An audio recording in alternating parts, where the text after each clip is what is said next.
বাংলাদেশের রাজনৈতিক ইতিহাস মূলত নির্বাচন, গণ আন্দোলন ও ক্ষমতার দ্বন্দ্বের ইতিহাস। ১৯৭১ সালে স্বাধীনতার পর থেকে আজ পর্যন্ত দেশের প্রতিটি নির্বাচনই কোনো না কোনোভাবে রাজনৈতিক উত্তাপ, বিতর্ক কিংবা পরিবর্তনের ইঙ্গিত বহন করেছে।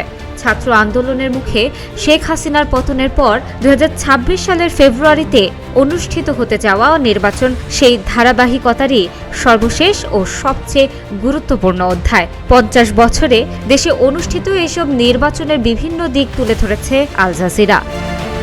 ১৯৭০ সালের পাকিস্তান আমলের নির্বাচনে আওয়ামী লীগের নিরঙ্কুশ বিজয় বাঙালির স্বাধীনতার আকাঙ্ক্ষাকে চূড়ান্ত রূপ দেয়, কিন্তু ক্ষমতা হস্তান্তর না হওয়া মুক্তিযুদ্ধের প্রেক্ষাপট তৈরি করি। ১৯৭১ সালের বিজয়ের পর ১৯৭৩ সালে স্বাধীন বাংলাদেশের প্রথম নির্বাচন অনুষ্ঠিত হলেও সেটি বিরোধী দমন ও ক্ষমতা কুক্ষিগত করার অভিযোগে বিতর্কিত হয়ে ওঠে। এরপরই একদলীয় শাসন, সামরিক অভ্যুত্থান ও রাজনৈতিক হত্যাকাণ্ডে দেশ প্রবেশ করে অস্থির সময়কালে।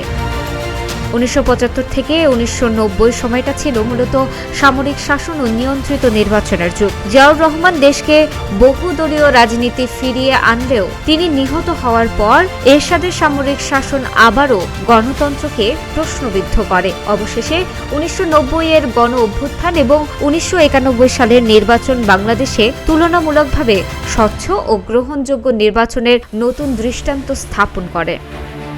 ১৯৯৬ সালে তত্ত্বাবধায়ক সরকারের অধীনে নির্বাচন ব্যবস্থা সাংবিধানিক রূপ পায়, যা দীর্ঘদিন রাজনৈতিক সংকট মোকাবেলায় কার্যকর ভূমিকা রাখে। ২০০১ সালে বিএনপির জয়, ২০০৬ থেকে ৭ সালের নির্বাচন সংকট এবং ২০০৮ সালের নির্বাচনে আওয়ামী লীগের ভূমিধস জয়, সব মিলিয়ে রাজনীতি আবারও ক্ষমতার কেন্দ্রীকরণে এগোতে থাকে।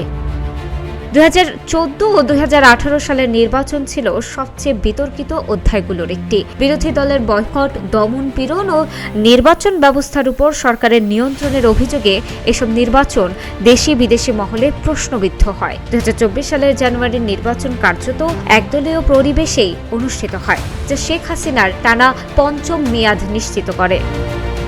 শেখ হাসিনার সেই পরাক্রমশালী শাসনের অবসান ঘটে একই বছরের জুলাইয়ে। চাকরিতে কোটা পুনর্বহালকে কেন্দ্র করে ছাত্রদের আন্দোলন দ্রুতই রূপ নেয় গণ অভ্যুত্থানে। রাষ্ট্রীয় দমনপীড়নে প্রাণ হারান অন্তত ১,৪০০ মানুষ।